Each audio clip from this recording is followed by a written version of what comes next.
नमस्कार दोस्तों। चुनाव आयोग के शर्म का पर्दा गिर चुका है। भारतीय जनता पार्टी की साजिशें, नरेंद्र मोदी अमित शाह की साजिशें अब देश के सामने हैं और उनका डर भी अब दुनिया देख रही है। हर तरफ से जब उन पर तमाम टीका टिप्पणी हो रही हो, तमाम आरोप साबित हो रहे हो, तो नरेंद्र मोदी सरकार हो या उनकी डबल इंजन की सरकार, वो जंगल राज कहलाती है। जी हां, वो जंगल राज आज देश के सामने है। लेकिन ऐसे में यदि एक भी अफसर खड़ा हो जाता है ईमानदारी की बात लेकर के, सच्चाई की बात लेकर, तो हिल जाती है मोदी सरकार भी और चुनाव आयोग भी। जी हां, ये सब कुछ देखने को मिला हिंदुस्तान के भीतर। दुनिया में तमाम बर्बादी चल रही है। जिस तरह से हालात हैं, उनमें कम से कम इस समय देश बचाने की सोचनी चाहिए। तो देश बचाने की बजाय सिर्फ अपनी पार्टी, अपनी सत्ता और अपने कुकर्मों को छिपाने की साजिशें रची जाती हैं। यह नरेंद्र मोदी सरकार की पहचान। तो उसी कड़ी में जब असम में, केरल में, पौंडीचेरी में जहां वोटिंग हो रही थी, वहां वोटिंग के दौरान तमाम फेक वोटिंग करने के मामले सामने आए। यह पौंडीचेरी में भी देखने को मिला और वहां पर कांग्रेस और भाजपा के कार्यकर्ताओं में जमकर झड़प हुई और एक दूसरे के खिलाफ डटकर खड़े हो गए। हालांकि आप जानते हैं कि ऐसे वक्त में वो केंद्र शासित है, तो पुलिस अमित शाह की है, तो अमित शाह की पुलिस कांग्रेसियों के खिलाफ कार्रवाई करती है, भाजपाइयों को बचाती है। हालांकि जहां चुनाव चल रहा होता है वहां चुनाव आयोग के अधीन होती है। लेकिन चुनाव आयोग तो कहने की बात है, असल में सारी चुनाव आयोग भी बीजेपी का है और पुलिस भी बीजेपी की है। यह हमने देखा असम में। आपको याद होगा, कांग्रेस के नेता पवन खेड़ा ने तमाम सच्चाइयां खोल के रख दी हेमंता बिस्वा शर्मा की, और जो सच्चाइयां खोल के रख दी उसमें पता चला कि कैसे उनकी बीवी 3 मुस्लिम देशों का पासपोर्ट रखती है, यानी वहां की भी नागरिक बनी हुई है और वो भारत की भी नागरिक बनी हुई है।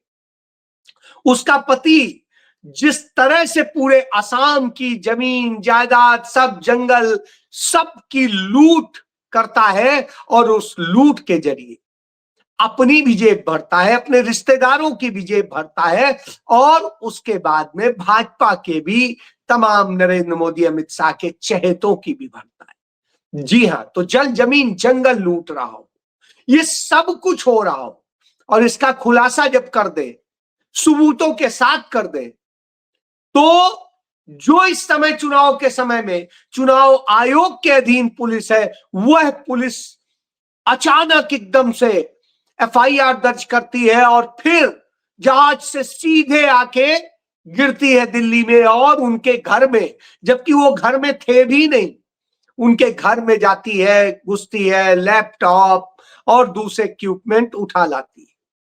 खुद कुछ प्लान कर दे तो भी कोई कुछ नहीं कह सकता, क्योंकि कोई जिम्मेदार व्यक्ति घर में था ही नहीं। तो इस तरह की स्थितियां हैं। पुराने फोन उठा ले आती है। बेहद दर्दनाक हालात देखने को मिले। इससे समझ में आता है कि वास्तव में कोई कानून का राज नहीं, जंगल राज चल रहा है। तो जंगल राज, तो यही बात कहते हुए तेलंगाना हाई कोर्ट में, जो हैदराबाद में पवन खेड़ा ने पिटीशन मूव करी जो अग्रिम जमानत के लिए, उसमें बताया कि कैसे असम में जंगल राज है और यह हमने लगातार देखा है। तमाम पत्रकारों के खिलाफ हो, तमाम नेताओं के खिलाफ हो, मुकदमे कहां दर्ज होते हैं? असम में। याद करिए, कांग्रेस के विधायक जिग्नेश मेवाणी गुजरात में थे, मुकदमा कहां दर्ज हुआ? एफआईआर वो असम में।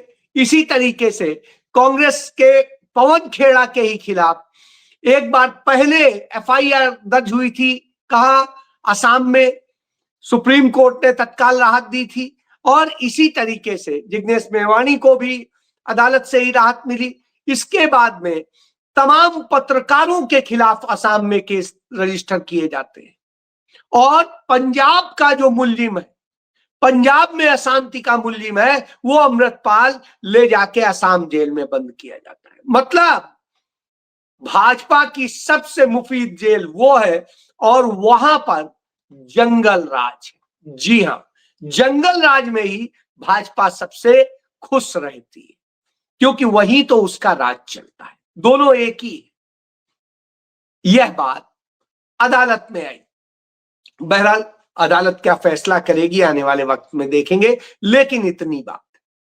उधर आपको यह देखना होगा, इसी तरीके के हाल दूसरी जगह भी है। आपने देखा था कि किस तरह से जो बंगाल में वहां का मुख्य चुनाव अधिकारी है, जो चुनाव आयुक्त के अंडर आता है, तो चुनाव आयोग का वह अधिकारी जो सबसे बड़ा राज्य में अधिकारी है, वो अपने साथ भाजपा नेताओं को लेकर के तमाम जगह विजिट करता है, और इसकी तस्वीरें, वीडियो, सब कुछ फुटेज आ गए। और इन सबूतों को लेकर के जब टीएमसी के सांसद डेरेक ओब्राय और उनके साथ में तमाम सारे और सांसद गए, तो चुनाव आयोग और मुख्य चुनाव आयोग जिस तरह अभद्रता से बात करता है, जिस तरह के बात कहता है, गेट लॉस्ट बोलता है, तो अब आप समझ लीजिए कि वो चुनाव आयोग नहीं रह गया, वो भाजपा का सेल हो गया है। और वह भी देखने को मिला उसके ट्वीट में, जिसमें उसने लिखा कि उसको दिखाया ठेंगा। तो अब आप समझिए कि जिस तरह की भाषा इस्तेमाल हो रही है, वो बताता है कि भाजपा का एजेंट। इसके पहले हमने चुनाव आयोग के ही एक लेटर में भाजपा की मोहर देखी थी, तो ये सारी बातें इसकी ओर इशारा तो कर ही रही थी। तो मुख्य चुनाव आयुक्त यानी ज्ञानेश कुमार गुप्ते पश्चिम बंगाल को लेकर मीटिंग करते हैं। उत्तर प्रदेश में लखनऊ में डीएम रह चुके, जौनपुर में डीएम रह चुके, कई जगह डीएम रह चुके, और बहुत अच्छे और बहुत सज्जन आईएएस ऑफिसर है अनुराग यादव। वो ऑब्जर्वर के तौर पे वहां ड्यूटी पर लगे थे, और जब वहां पर बदतमीजी के साथ में, यानी भाजपा का एजेंडा पूरा न करने के कारण वो उन्हें धमका रहे थे, डराने की कोशिश कर रहे थे, बदतमीजी से बात कर रहे थे, तो अनुराग ने भी उन्हें कह दिया कि मैं भी 25 साल की सर्विस हो गई, मैं जिला निर्वाचन अधिकारी भी रह चुका, निर्वाचन अधिकारी भी रह चुका, और ऑब्जर्वर भी रह चुका। आज तक मुझ पर किसी ने उंगली नहीं उठाई थी। आप जिस तरह से व्यवहार कर रहे हैं वह बेहद शर्मनाक है। और उन्होंने साफ साफ कहा, मैं सही काम करूंगा, कोई गलत काम नहीं करूंगा। बस इतना था कि आग बबूला हो गए, तमाम बातें हुई, तमाम हॉट टॉक हुई। चाहिए ईमानदारी से उसको जनता के सामने रिलीज करें कि सच्चाई क्या थी। वो हिम्मत तो है नहीं चुनाव आयोग। क्या मुझको ये वीडियो शेयर करना चाहिए?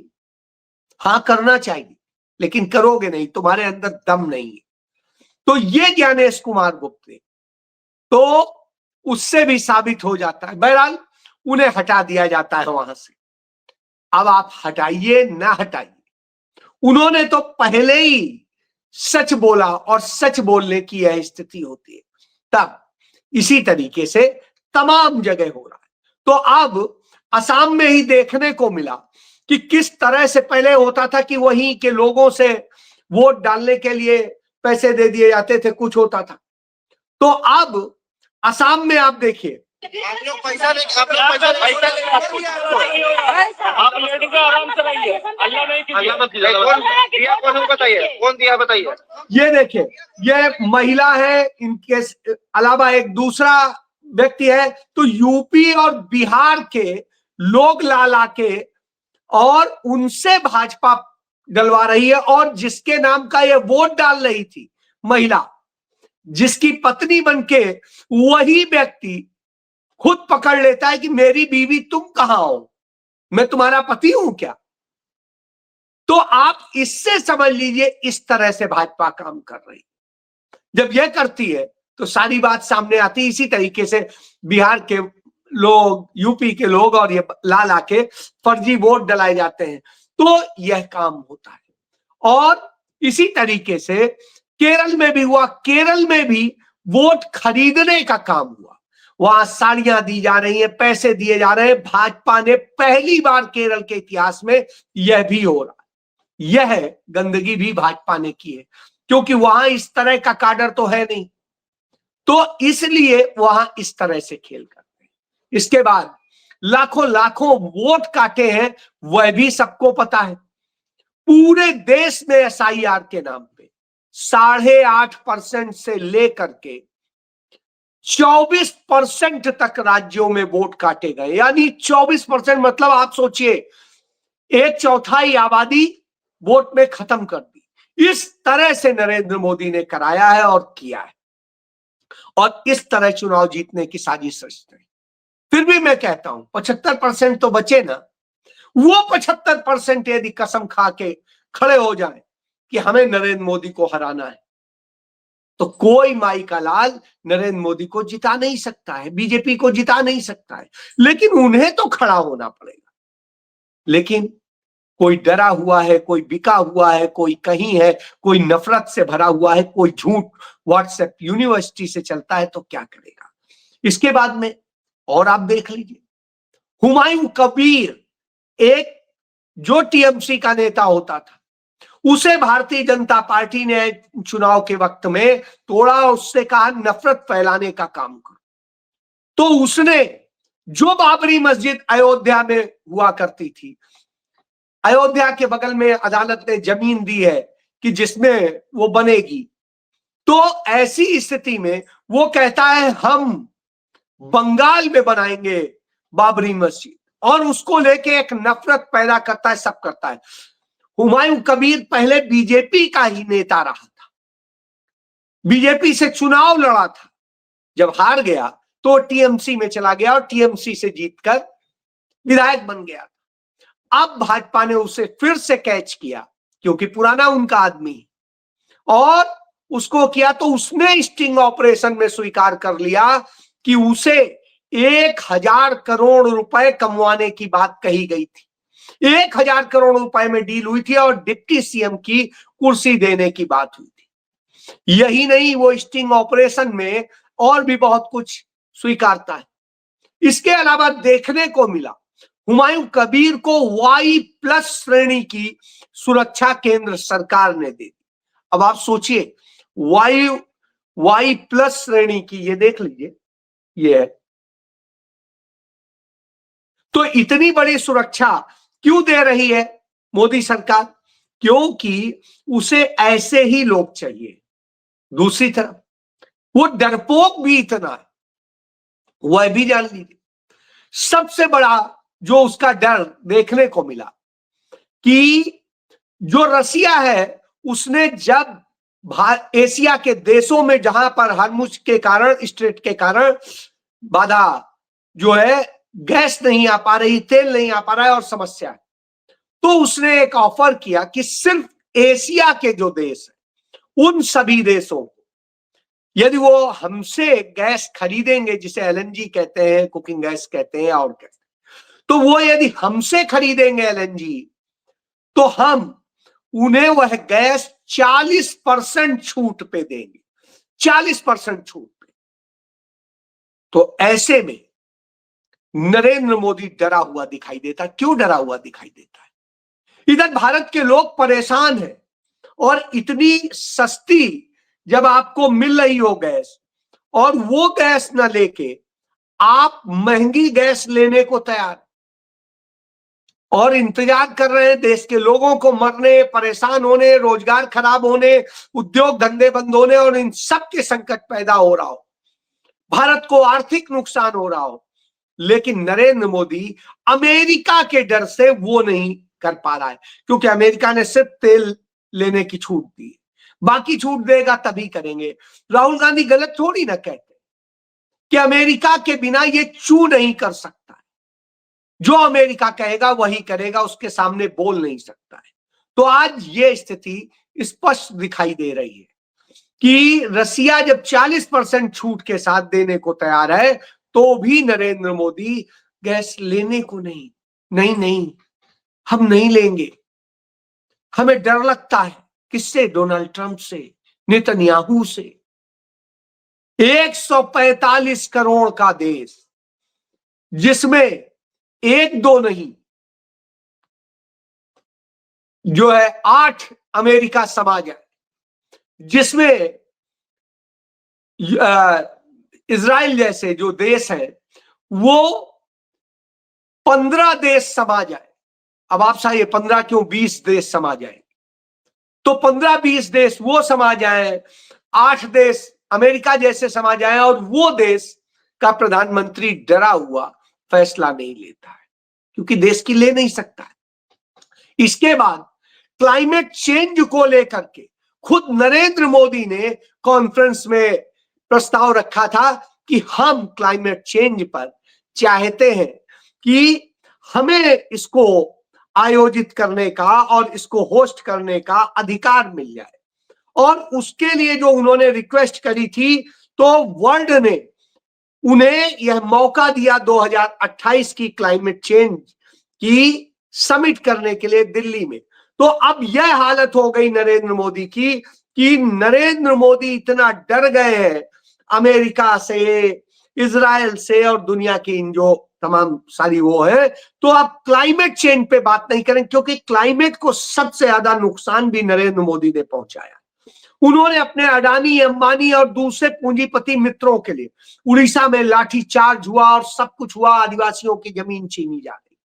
इसी तरीके से जो है मध्य प्रदेश में हुआ, इसी तरीके से छत्तीसगढ़ में हो रहा है, इसी तरीके से राजस्थान में हुआ। तो ये आपको देखना होगा, इस तरह से लगातार चला है। तो सुन लीजिए, UN framework for climate change process के प्रति प्रतिबद्ध है, इसलिए आज मैं इस मंच से 2028 में COP 2028 में COP 33 समिट को भारत में होस्ट करने का प्रस्ताव भी रखता हूं। अब आप सोचिए, आप ये कह रहे थे, आज इतना डर गए हैं कि वो कैंसिल कर दिया और कहा नहीं नहीं हम नहीं करेंगे। हम तो क्योंकि अमेरिका को पसंद नहीं आ रहा है, अमेरिका को जो पसंद होगा वही गाना गाएंगे और जो नहीं पसंद होगा तो चुपचाप मुंह सिल लेंगे। आजकल आप देख ही रहे सिले हुए। पाकिस्तान पूरी दुनिया में थैंक यू ले लेके परेशान है कि कितने लोग हैं, और यहां ये स्थिति है। उधर आप देखिए, जो सीज फायर की बात हुई थी, उस सीज फायर के बाद में जिस तरह से इजराइल ने हरकतें की हैं, और उन हरकतों के बाद पाकिस्तान तो फिर भी बोल रहा है भारत के प्रधानमंत्री को इसका जो है एक सारी स्वाब है और उनको भी शामिल करना चाहिए। और इसके अंदर ये सारी प्रॉब्लम जो है, जिसमें फलस्तीन की प्रॉब्लम है, लबनान की प्रॉब्लम जो है, ये खुली छूट जो इजराइल को दी हुई है उसको लगाम डालने की इस वक्त जरूरत है।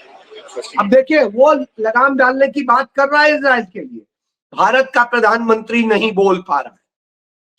जो हमारे विदेश मंत्री का क्या हम दलाल देश है, तो महात्मा गांधी का यह वो कथन पढ़ लीजिए, जब दो राष्ट्र आपस में लड़ रहे हो तो अहिंसा के अनुयायी का कर्तव्य है कि युद्ध को रोकना होता है। तो अब आप सोचिए, युद्ध को रोकना हमारा कर्तव्य है यदि हम अहिंसा को मानते, लेकिन साहब यह स्थिति, यह देश कहां लाके खड़ा कर दिया है वह भी समझ में आता है। आज जब ये हालात हो तो निश्चित रूप से भारत के लिए दुर्भाग्यपूर्ण है, क्योंकि जिस तरीके से आज जब सीज फायर हुआ, उस सीज फायर में कहा गया कि हाँ ठीक है, 2 हफ्ते कोई किसी पर हमला नहीं करेगा, सारी बातों पे चर्चा हो जाएगी, सब कुछ होगा, तब भी उसके बावजूद हमले हो रहे हैं ईरान पर भी और लेबनान पर भी। तो ऐसी स्थिति में पूरी दुनिया बोल रही, भारत का प्रधानमंत्री नहीं बोल पा रहा है। दुनिया फिर से संकट में आ गई, हरमुज को पूरी तरह बंद कर दिया गया और कहा गया अब देखिए आप अपना रास्ता, हम नहीं करेंगे। खुद ईरान ने कह दिया कि अमेरिका के साथ सीज फायर बेकार है।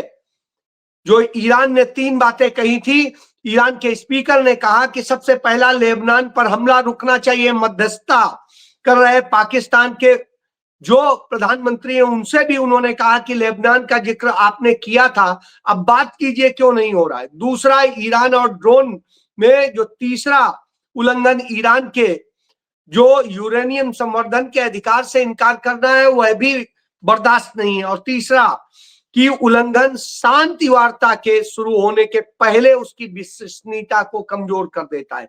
यानी ना अमेरिका विश्वसनीय है और ना इजराइल विश्वसनीय। तो अब आप समझ लीजिए।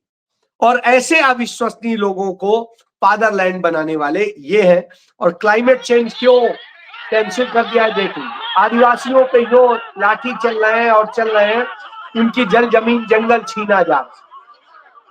अब आप सोचिए ये स्थिति है, ये सब हो रहा हो, तब आपको सोचना पड़ेगा। आज हम सलाम करते हैं पंडित जवाहरलाल नेहरू को, याद करना पड़ेगा। पंडित नेहरू थे जिन्होंने होमी भाभा को 70 साल पहले आज ही के दिन शुरू किया था परमाणु कार्यक्रम, जिसके बूते आज हम कम से कम हमारा देश सुरक्षित, नहीं तो आज हम भी बुरी हालात में होते। और जब ऐसा प्रधानमंत्री है तो हम कहीं के नहीं रह जाते, सिर्फ गुलाम होते। जी हाँ, वैसे तो गुलाम बना ही दिया। जी हाँ।